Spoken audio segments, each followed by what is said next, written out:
portfolios containing about 5 billion square feet of developed property that's valued even in today's down market at in excess of $1 trillion. We also hold about 1.5 million apartment units and in excess of 1.3 million hotel rooms. I would like to begin by simply saying that our members, by and large, find working with the GSA and in particular working with the Public Buildings Commissioner Bob Peck to be a very positive working relationship. Obviously, doing business with the federal government requires some additional expertise and work, but again, our members who take the time to work in this area find the GSA to be a very positive business partner. My comments today will focus on how we think the GSA can improve energy efficiency in buildings through their plans and through the discussions here in Congress on plans to dispose of assets in the government's real estate portfolio. I've provided to you a much more detailed statement for the record on a lot of different aspects of this, and in particular, I've detailed some of how we see the current real estate markets across the country and the challenges that we think are continuing. Beginning, I want to note that we do support congressional and administrative efforts to focus on developing a more streamlined, efficient program to dispose of properties. These buildings are a drag not only on the federal budget balance sheet, but also on the vitality of local communities. I would caution a few things, that things be done deliberately and carefully, as you always do, Mr. Chairman.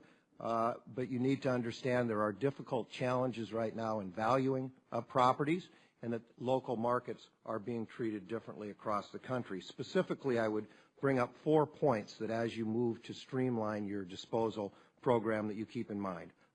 First, smart decisions about when, how, and how many GSA-controlled properties should be considered to put on the market have to consider local market conditions. Today, the commercial real estate market across the country reads like a page from A Tale of Two Cities. Our recovery is highly bifurcated. It's characterized by a robust, optimistic outlook in select gateway cities like D.C., New York, Western Los Angeles, but many other markets across the country in commercial real estate continue to suffer. The point here is that new criteria and procedures can't be a one-size-fits-all program. These gateway markets should be where you focus now, not only because the local markets can absorb the product, but because the government can get a high return than they otherwise might be able to get. Seasoned professionals need to be involved. The administration has proposed this in their discussion. We think that was a very valuable thing. We also think the list of identified properties must be made public on a website, and it should be updated regularly. We think that the disposal process presents a rare opportunity to improve building energy efficiency across the board. I joined my colleague on the panel talking about 179D, the current tax incentive. It needs to be reformed, modified. The administration has some good proposals in the building initiative, and we urge you to take a look at this. And fourth, I think that we have to keep in mind that as we want private sector investors and owners to come in and buy these properties and return them to productive use in the communities, but they can't be confronted with unnecessary regulatory burdens. In particular, and Senator Enhoff mentioned this, I do want to highlight a regulatory problem that we see in the proposed lead paint program. We think that Congress needs to press EPA quickly to provide a study, as they're mandated, by the way, under the Toxic Substances Control Act, determining whether there is truly a health hazard when retrofitting buildings due to lead paint. We think it's very important that this be done prior to these lead paint regulations being issued. In conclusion, I guess I would say that the GSA real estate disposal program has a great deal of positive attributes to it, but if not done correctly, it could hamper economic recovery and it could hurt local markets.